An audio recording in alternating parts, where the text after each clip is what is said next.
Ooh, what's going on, everybody? Welcome to another episode of the show. Today, joining me is the founder of Partake Brewing, a award-winning brewer, and there's an interesting note with his product that I'm going to let him get into. But joining me is Ted Fleming. Ted, how you doing? I'm doing fantastic, Jordan. How are you? I'm doing well. So I want to get right in. Tell me the story of Partake Brewing. How did the idea come to be? And then walk me through those steps of getting it up and running. Sure. My story goes back all the way to 2005. And in that year, I was kind of a few years out of college. I was just starting to get kind of my feet underneath me in terms of career and social life and really enjoying the city I was living in, which was Toronto at the time.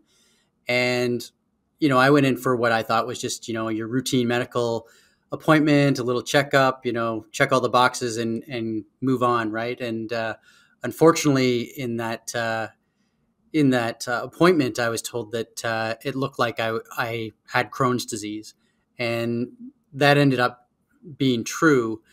And sort of that was the start of these, some very fundamental changes in my life. Some of them took longer to happen. But if you fast forward to 2010, I was married. I was a dad for the first time. I had a 3-month-old daughter, and my wife and I and our newborn were in Malta in the Mediterranean on a vacation, and I spent 75% of that vacation in the hospital.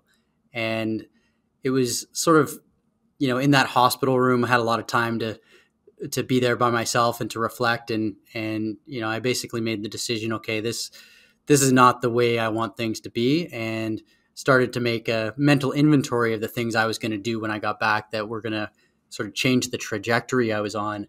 And in general, some of those things were eating healthier, drinking healthier, being more present for my family.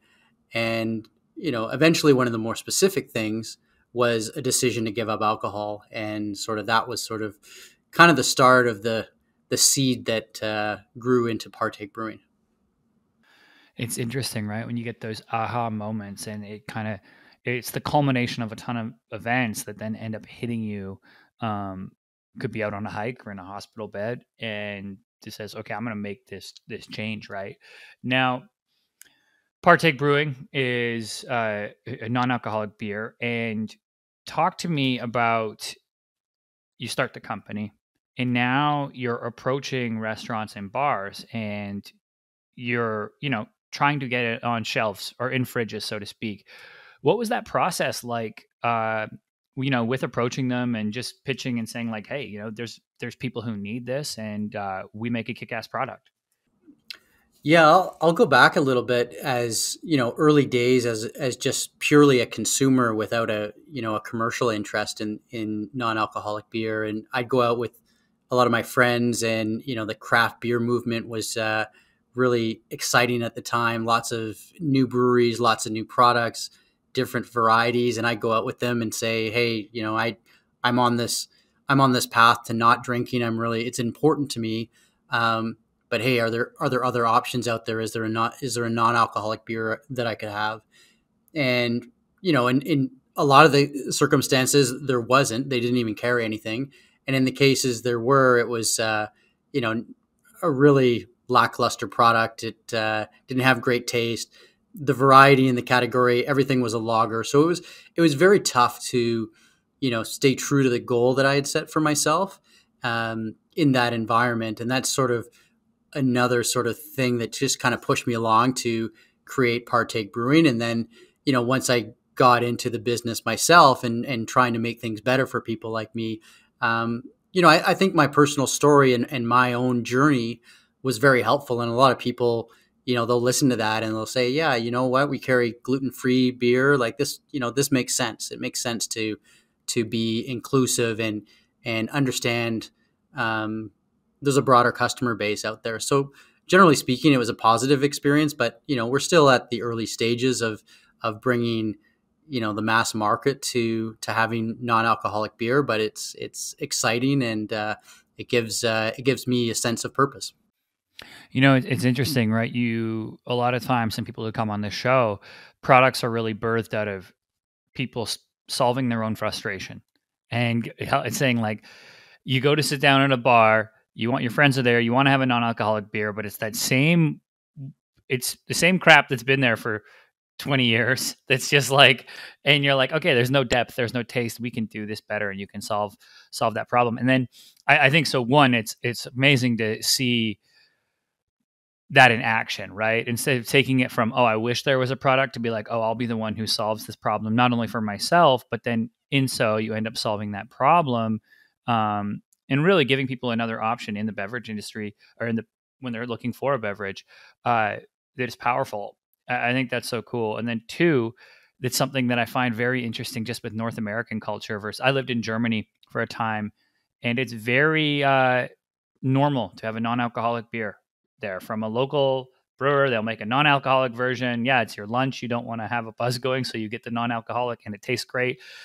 And changing that sentiment, I think, in North America, is, it's a hurdle. And I think society's coming around to it with just people being a little more health conscious. Now, have you noticed that wave into health and fitness has kind of correlated with more of a demand for partake? Yeah, certainly our early view of what our customer looked like, it reflected me in many ways. It was someone who had a health or medical reason to be in non-alcoholic beer. It was more a matter of you had to be there rather than you chose to be, because early days the product offering was so awful that everyone, it was a compromised product.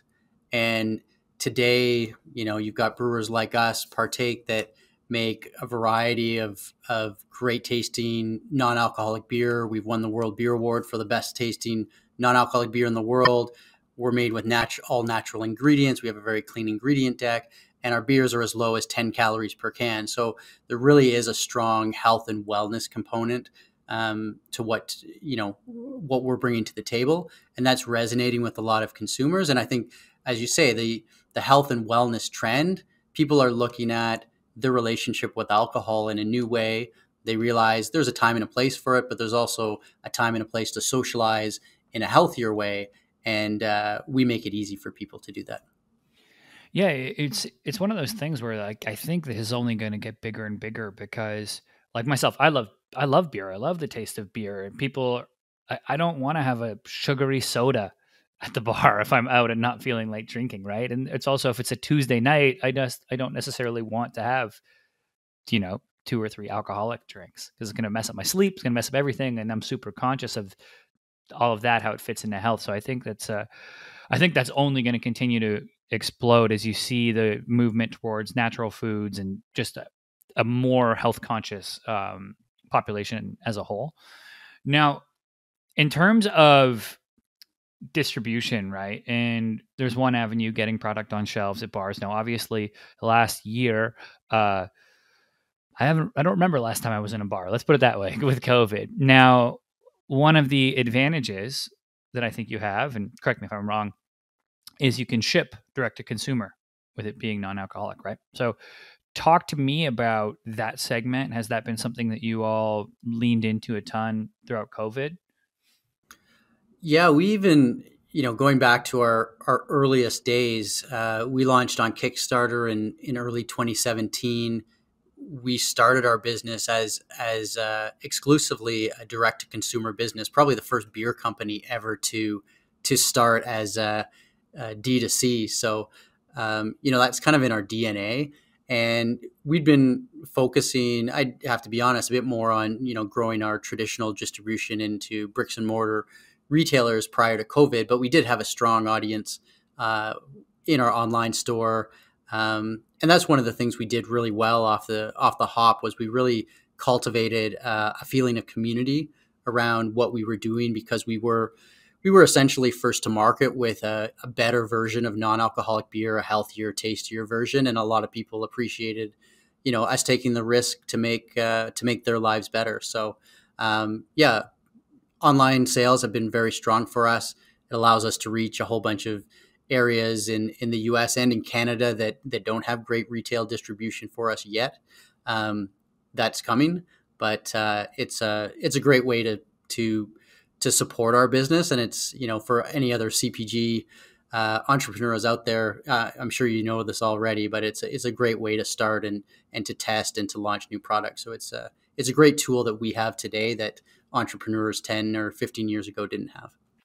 Yeah, the way I see it with the DTC side of things is versus retail is a great chance for exposure to new customers that they might be sitting there and they say, "Hey, what non-alcoholic beer do you have?" And they try it, they like it, and now they go look it up, and you get this segment that goes through that becomes the return customer online, especially if they're in, like you're saying, some of these outskirt places in the U.S. and Canada where the distribution is just not there. Maybe they have a couple local places, but um, the options are limited. So they're used to looking to Amazon and used to looking to these services to get those,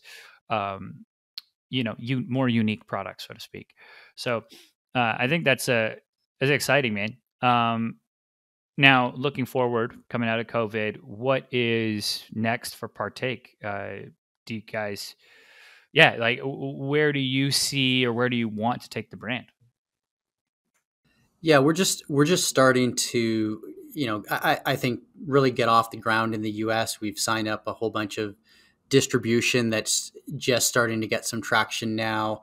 Some major retailers have brought in our product, like Wegmans, like Safeway, Albertsons, Whole Foods, Total Wine. So we're getting some really nice distribution into the US. So that's our focus over the probably the next couple of years, is to really build out that distribution footprint and to find retail opportunities into those large communities and smaller ones in the US, and try to make our product as accessible as possible. I think in our journey, the first step was to make a product taste good, and we did that, and to make it healthy, and we did that, and to make it available online, and we did that. And I think this next stage for us is to make it accessible everywhere. You know, change that experience that I had when you went in and they wouldn't have something, or they'd have something that wasn't very good. I want people to be able to, in a couple of years, to be able to go into that bar or restaurant and have, not only one great choice, but maybe a few. I love it. Now, Ted, before I let you go, let people know where can they go pick up, some of your beer, and connect with you online. Sure. So I'm on LinkedIn, of course, and you could get us direct at drinkpartake.com. And on that website, you can find lots of major retailers that we've partnered with in both the U.S. and Canada. Amazing. And I will put links to both Ted's LinkedIn and also to drinkpartake.com in the show notes. So you guys can just go down, click that link, and head on over and grab some of these brews for yourself. Ted, thanks so much for coming on today. I appreciate it. Thank you, Jordan. All right, everybody. That's it for this episode. As always, I'm your host, Jordan Shelton, and I'll catch you next time.